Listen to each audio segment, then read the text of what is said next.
যেহেতু শ্বশুরবাড়িতে থাকি সেহেতু শ্বশুরবাড়ির মানুষের জন্য সারা জীবনেই করেছি, করব ইনশাআল্লাহ সামনেও। কেউ আমার প্রশংসা করুক কিংবা নাই করুক, তাদের জন্য করাটা আমার দায়িত্ব, সেটা আমি করে যাব।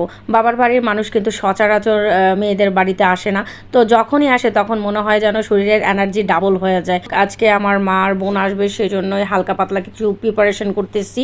আসলে যখনই শুনি বাবার বাড়ি থেকে কেউ আসবে, কাজ করব কি, আমার মনে হয় মনটা ওদের কাছেই পড়ে থাকে, কখন ওরা আসবে, মন ভরে ওদের সাথে গল্প করব।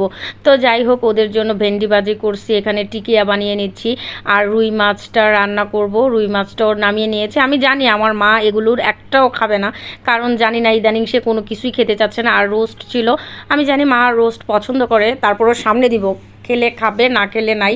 মার খাওয়া দাওয়া ইদানিং বন্ধ হয়ে গেছে, জানি না ভাই যাওয়ার পর কেন যেন মা অসুস্থ হয়ে পড়তেছে দিন দিন। এতদিন ভাই ছিল, অনেকটা মা সুস্থ ছিল, ভাই যাওয়ার পর থেকে দেখি মা এমনিতেই অসুস্থ হয়ে যাচ্ছে। তো গরুর মাংসটা একটু ঝাল কমই দিয়েছি, কেননা আম্মু আবার ঝাল খেতে পারে না।